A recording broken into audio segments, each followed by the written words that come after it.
त्रिशूलमुण्डधारिणी धराविघातहारिणी गृहे गृहे निवासिनी भजामि विन्ध्यवासिनी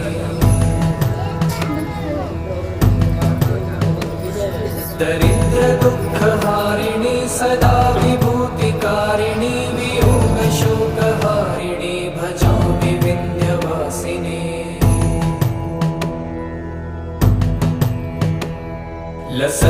लसत्सुलोललोचनं लतासनं वरप्रदं कपालशूलधारिणी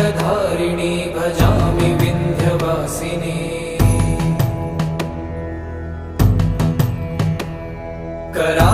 कराब्जदानदाधरां शिवा शिवां प्रदायिनी वरा